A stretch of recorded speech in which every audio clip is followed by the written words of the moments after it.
to the Director TV talk show. In today's episode, we will be discussing the businesswoman and her body, her mental health, as well as her physical health. We have with us today joining Dr. Alexis and Coach MT. I am Risha Ferdinand, your host, and today we are going to speak about the woman as a whole. Hi, Dr. Alexis. Hi, Coach MT. How are you ladies doing? Hi, Risha. So good to see you. Hi, Mignon. I am good. I am really, really good. What about you, Coach MT? I'm well this morning. Thank you. Glad to be here. Nice. Very good. So, ladies, this is a hot topic. The way we consume food, as we know, it could be really misinterpreted. And let me tell you from my standpoint, because I do not have any experience in the medical field, right? However, why I say that is you would read so much articles about consume a lot of water. Then there are articles that says don't consume a lot of water. Then there are articles that says it's what you're going through mentally, it's what impacts the way you eat. It's like how much information is there out there and how can you know which is the correct thing? I am very busy. I am a mom coming out of the pandemic. I wasn't directly impacted. However, I forced myself to be impacted, which is so silly. I don't even know if there's a medical term for that. But because I was homeschooling before the COVID, I was working from home before. However, when the pandemic hit, I found myself cooking different dishes all hour in the morning, gaining a whole set of weight, feeling withdrawn, and all of these different things. I'm like, why am I experiencing this when in fact nothing happened to me, in particular in my home? And then I went through this mental, I don't know if it's called oppression, depression, and then eventually I saw that my lifestyle, the way I eat, it went down the line, like literally down the line. So can you share with me, ladies, from your expertise, what do you think would have led to that? Is it really a mental issue, or is it just a hereditary issue in terms of what it is I consume? Who wants to go first? I can go first so that Dr. Alexis can sum it up. Well, we're all, even though you're not experiencing this, one-on-one per se in your household, you're still experiencing the pandemic. And this is something that we're not used to. And it's very common for us to use food and as a coping skill for any type of stress or anxiety. Me, myself, I've had to keep myself accountable as well. I've gained weight as well. That's one of the easiest things for us to do. And then a lot of us enjoy cooking. So that's another coping skill. So we're all in this together. It's just we're maybe at a different level than the ones that are being directly affected. So to me, that's really, it's a new normal. Let's not say it that way. But the things that you were saying really are like coping skills. Like I like to tell my my clients, tell them to be gentle with yourself. That's the best solution that you've come up with so far. But we can plan and move forward. Because if we continue down this road, of course, it's going to affect our health as well. Gotcha. Dr. Alexis, what do you think? Yeah, I love that. I love that. Coach MT, I was thinking the same thing about just having empathy. I think even if we're not directly involved in stressors, we are watching the news and we have family members or just people in our communities who've been impacted, and I do think that led to a lot of stress and stress eating. And when we are stressed, we tend to, our cortisol levels go up, and then we're just craving sweet and or fatty food. Sometimes people are craving the salty fatty, like the chip. So I just saw the funniest thing early on in the pandemic. Someone said, I need to be quarantined from my refrigerator. And I think it just sums it up. We're all, if we're at home, we are right next to our kitchens, and it's Yeah. just too easy to head over there. Yes, it is. But I love just having grace with yourself. The last thing we need is another stressor by kind of being harsh on ourselves. But there is a way to just sort of kind of get the reins Right. on habits. So Yeah. So my question is it, what is the root of this? Is it that my bad eating habits, where did it derive from? That is what my concern is. Because there are times, there were intervals during what the last year or 18 months, however long it has been. Um, there were intervals where I started to eat really well. I drank a lot of water. And then I stopped and I started to eat bad again. And when I look back, because I'm a very critical person, when I look back, it's like, Risha, you're going through depression again. And I'm like, depression? I like to talk to myself, right? And it's like, I'm going through depression again because I'm looking at what's happening around me, whether it be personally or in business or whatever. And then I realize, okay, I'm eating bad again. And eating bad for me is like snacking as opposed to eating fruits, because I could eat fruit if I want, right? For this entire year thus far, since January 1st to March, I have lost 10 pounds by just consuming more water. That's all I did. I consumed more water than usual and I've lost 10 pounds. So what is it? What is the source or the root of it from your both expertise? Is it is it a generational issue for me that could lead to diabetes? Or is it something mental that is now impacting the way that I consume food? So I think our food, just our food culture is so complicated, but Right. it is absolutely partly passed down from your parents. Maybe I'm just, this is just hypothetically someone who rewards their children with sweets. So now we're celebrating with sweets. And honestly, that's something you have to work through. Is how do I celebrate without sweets?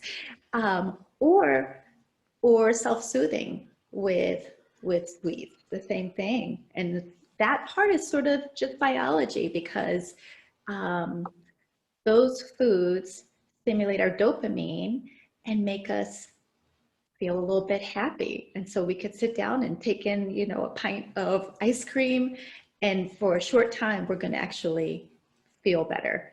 And so there's some learned behavior, and then there's just some biology there. What do Right. you think, Coach MT? Good. I would agree. I would agree. And you see this a lot with people that battle with their weight. I've talked to a couple of my clients with health coaching as well. And you see that they'll have the cravings that are already there because their body knows about it. But they get on a new plan and we're doing well. And so our body starts to crave those new nutrients because it's good, right? So Right. I'm feeling better. But then, something happens. I don't know if you maybe introduced it or had a stressful day or whatever, but your body already knows those neurotransmitters are working. That, okay, if I reach out and get some of this sugary stuff, that's going to make me feel real better right now, real fast. And so the body is all about what makes it feel good. It doesn't want to feel bad. So I would agree that it's mostly some of it is from like the culture that we grew up in and genetics as well. Yeah. And then also the body saying this is what I want, but it knows that it needs the new nutrients as well. I've personally experienced that. I'm I would say recovering caffeine addict, and and so when I kick the Pepsi habit, because it's loaded with caffeine and sugar. When I finally kicked the habit, of course, it was very difficult with the migraines and such. But when I kicked the habit, I felt so much better. And like you said, just consuming more water after getting rid of that, the weight dropped off tremendously. And I felt myself feeling really, really, really good. I couldn't remember ever feeling that well. So, I'm doing good, and then I noticed that I would start to crave some of the more leafy green vegetables. And if I tried to eat the other stuff, it would make me feel bad, like a little heavy. But at the same token, if I have like a really stressful day or some event pops up and knocks me off of my path, then I want to reach back and get the sugary stuff. I start craving it, even though I know better. But it's like my body knows that works for you, so get it. There's something going on here. Yeah. Okay. So here's my argument, right? I'm going to put this out there, and I want you all to challenge me on this. Okay. I know someone who was pretty healthy, right? And she lost her son. Immediately after she found out that she has cancer. And about 2 years later, she passed away. The doctor mentioned that it's her grief, her mental health deteriorated, which then impacted her body. And that is how she eventually deteriorated as an individual and she died. My question is, how powerful is the mind in this whole healing your body thing? How important is it, our mental health? What is it that we are saying to ourselves? And even because, like I say, I want to eat better. There were periods where I could vividly remember for a month or so where I was eating, much more greens and reds and all of these different things. Then probably a month afterward, I just went back. What my thing is, how can I cope as an individual? How can I get this right? Because I have in my genes people who suffer from diabetes. During my 2 pregnancies, the doctors said I had gestational diabetes. So could I self-heal if that's something, I don't know what is it, by starting to tell my mind the right thing? Or is it a combination of me telling my mind the right thing and then eating, consuming the right food? Help me here, ladies. I would agree with saying it's, well, I guess I'm going to come at you. It's a combination of both. How are you going to get past it on purpose? The mind is a very, very powerful thing. It is the command center of your body. So yes, I would agree with the doctor that she fell into a depression and she's not fighting anymore. She's most likely not eating, so her body's not even getting the nutrients that it needed to survive, to fight, to tell the brain, to tell the body to fight. So in your instance, yeah, like I said, on purpose, you're gonna have to feed yourself mentally, physically. You're gonna have to really, really try hard, like put affirmations in front of you, speak this to yourself. And then as far as the brain, if you believe something, you're gonna do it. So if you believe that you can kick this habit, that I don't want diabetes, I don't want high blood pressure, I don't want to take all that. I understand what's in my heritage and in my past, but I don't want that. So we're gonna do it on purpose. We're going to feed ourselves. We know all the negatives that's out there in media, but we're going to feed ourselves the good stuff. I can do this. I don't have to, do what everybody else done in the past. I don't have to eat those foods that they put in your face on social media all the time. But, that's not the only thing that's good. And tell yourself, the green leafy stuff, this is delicious. This is healthy. Not bland, and so because most of it is good. We just been conditioned to think that that's a negative thing to eat that, which is a good thing to eat that. A lot of those dishes are very, very good. And also maybe we have our palate has been conditioned as well. Experiment, get outside of just the salads and the leafy greens, do some research. Maybe talk with I would strongly suggest talking with a nutritionist as well, right, if you're really serious about it. Because remember, if you believe it, you're going to act on it. So it's going to be on purpose. What about you, Dr. Alexis? From your standpoint, from you having patients who would have, had a struggle with diabetes in particular, was it a combination of them changing their mindset, or was it just taking meds and just eating differently? Tell me. I love that. I'm so glad you brought up the mindset. It's probably the most important part, because really all of our actions are stemming from our thoughts.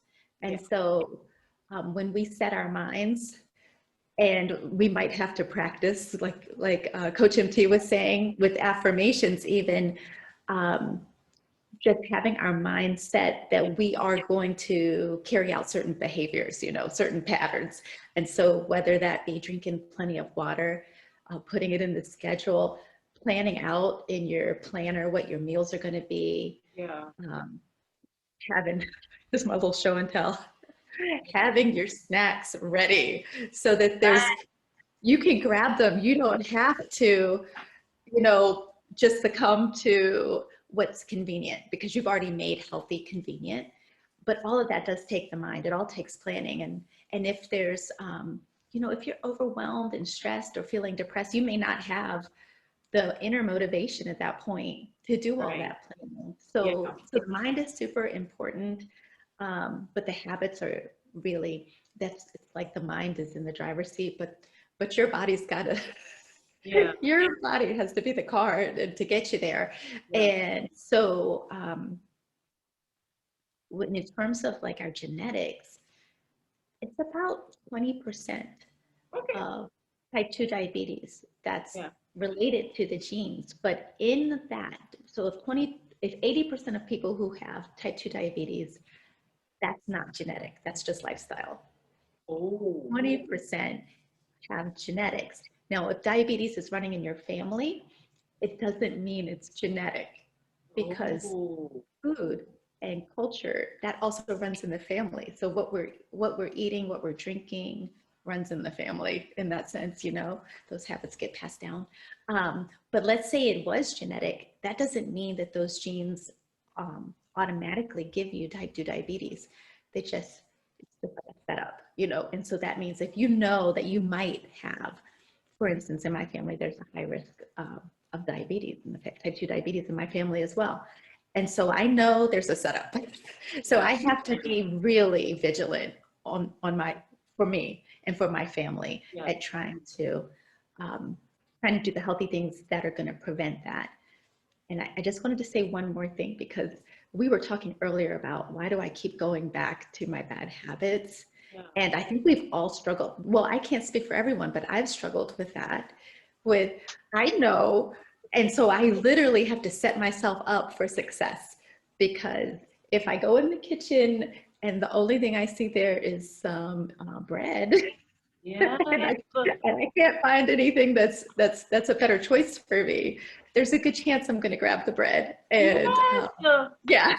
Bread is like everything, every occasion, it's bread. And even if you don't want to cook, it's like bread. It's like, Well, and even thinking about like a quesadilla or grilled cheese sandwich or mac and cheese, or like it all ends up being bread and cheese. Yeah. I love it. One of my part-time hobbies is going through recipes, honestly, just like Coach MT was saying, just to try to keep fresh ideas coming in. right, right. Okay. So what are some things that we can say to ourselves? This is the coach and what are some affirmations that I can say to myself on a daily basis um, to keep my mental health healthy? In other words, so to ensure that I am thinking right and to ensure that I am managing the stresses of life, the vicissitudes of life the right way. Right. First off, we can start with I can do this. I'm doing the best I can. Just really the foundational, and I am where I'm supposed to be. Those are three that I really, really push hard, because a lot of us are discouraged on where we are now. Not so concerned on how we got here or where we're going, but really hone in on I am where I'm supposed to be, and I can do this. Yes. Yeah. Got you totally. So, Dr. Alexis, in terms of my daily lifestyle, the food that I'm consuming, even exercises. What are some things that you can share with me that I can start to do immediately to see improvement in my own life? Well, you're doing one thing that's absolutely fantastic and it's so effective is you're drinking your water. Right. Drinking your water and the fact that you've lost 10 pounds is so remarkable and I commend you on that. But water, it gives us hydration, which makes just all the cells work better. So Right. our brain, our mood, our, gastrointestinal system, muscles, everything's working better when Right. we have, when we're hydrated, properly hydrated. And then the second thing would be, oh, sorry, and when you're properly hydrated, it's going to reduce cravings. Because sometimes when you're dehydrated, you start reaching for cookies or something, and it's really a hydration issue. So, and then I would say just adding in some walking, some simple exercise. The reason I like walking is because it's also restful. It's exercise, but it's not stressful to the body. And you Right. can even contemplate, you can plan, you can think about, your family, you can do it, pray, you can do whatever you need also at the same time while you're walking. And so a 30-minute walk every day is just healing on many levels. So those two things, and then number three, which I think is the hardest, but also super, super important if you're trying to prevent type 2 diabetes, is to get those refined sugars out of the diet. And that involves reading a lot of labels because there's the food industry puts a lot of sugar in our food under many different names. So, so it takes a little practice, but if you get refined sugar out of your diet, that's like half the battle right there, Right. including sodas. So yes. You said reading the labels and walking for 30 minutes. My God, that is really a mental programming for me there, okay? I have to now read the labels and walk often. Now, I must admit, this week I did some walking around my park this week, okay? So I did walk on Sunday evening and on Monday evening. I did went to walk. I put on my sneakers, I got my gym wear on, and I did walk around the park. I must admit. I'm celebrating with you. I That's know fantastic. small progress, small progress. I'm getting there. I'm working on my mind. I think each time I see my self in the mirror and I realize, oh, this midsection, some of my jackets, it's yeah. So I'm getting there. I'm getting there. Slow progress, but I'm getting there. But I'll now need to add in that reading of the ingredients and different items. What I did do is I stopped consuming a lot of canned food. Mm. I try my best to cook only fresh foods, if it's whether it be peas, beans, these different things, ensure it's not processed. So that way, I could get away from these different types of not unhealthy, different types of dishes as much as possible. Yeah. I try That's to even fantastic. make my own like burger patties. I try a lot to make things from scratch versus having to purchase it. Um, I'm getting there. I'm getting there. You are winning. When you're cooking at home from scratch, first, I think most people, that's their most challenging right there. So you're doing that already. None of that food needs a label. Like that's the most amazing part. And none of Right. that broccoli doesn't come with a label. Ground beef doesn't come with a label. So that's fantastic. Whole foods. I love it. Yeah, yeah, yeah. You're So doing awesome already. I'm getting there. So Coach Empty, from today I'm actually going to write those affirmations down. I'm going to stick it up all over my room, all over the house, and say daily. Now, funny enough, my kids do that. I taught them to do it, but I don't live it, which is so, it's like, do what I say, but don't do as I do. Because my daughter, she Right. has a journal with a lot of affirmations, and every morning she stands in front of the mirror and she says it. My son, who's 4, he has only 4 affirmations I say with him daily. I am intelligent. I am brilliant, I am smart, and I'm strong and brave.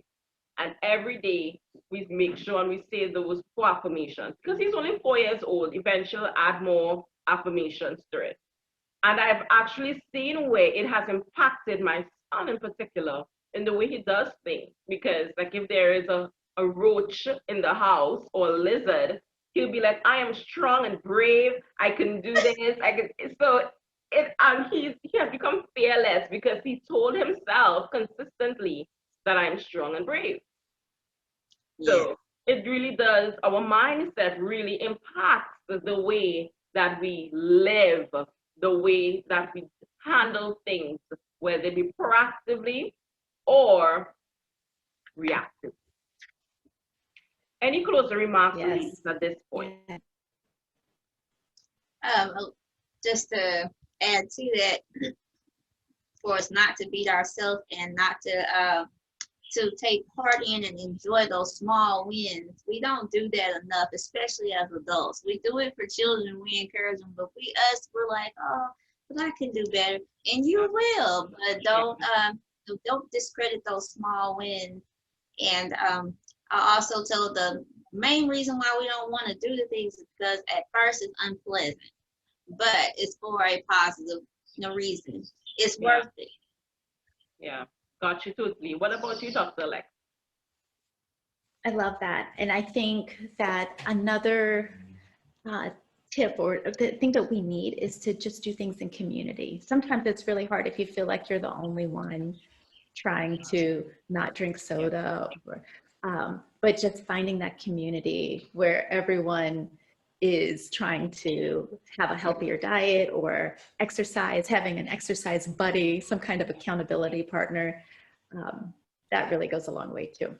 Yeah, really good tips. Really, really good tips. I really appreciate speaking with you both, ladies, and hearing from your standpoint as to what is the source or the root of our health, our bodies um deteriorating. And it all comes back down to our mindset. Once we tell ourselves the right thing, we will then make that firm decision. I'm going to cut out the different sugary food or processed foods, etc. And that way, as I love what you said, Dr. Alexis, that it's a lifestyle. It's a lifestyle. Diabetes in particular, it's not generational, it's a lifestyle that's generational, which can then lead to the disease. And I really, really love what you all are saying here. I appreciate it so much. Tell us, how can our audience get in contact with you, Coach MC? Tell us. You can go to my website. It's courageousmt.org, and I currently have a pleasantly uncomfortable group that's working toward that. Right. And Dr. Alexis, how can we get in contact with you? Also, I would invite anyone to come check out the website, which is vibranthealthfirst.com, or find me on Instagram at Dr. Alexis _Epperly. Excellent. Thank you so much for being here. Thank you for all of the knowledge that you've shared. This is a discussion that we need to have continuously, because to me, they both go hand in hand. And we often neglect one, thinking that we could conquer the other. But we need to fix our minds, we need to fix our health, and marry the both together. So thank you, ladies, for being a part of today's episode. Bye, everyone.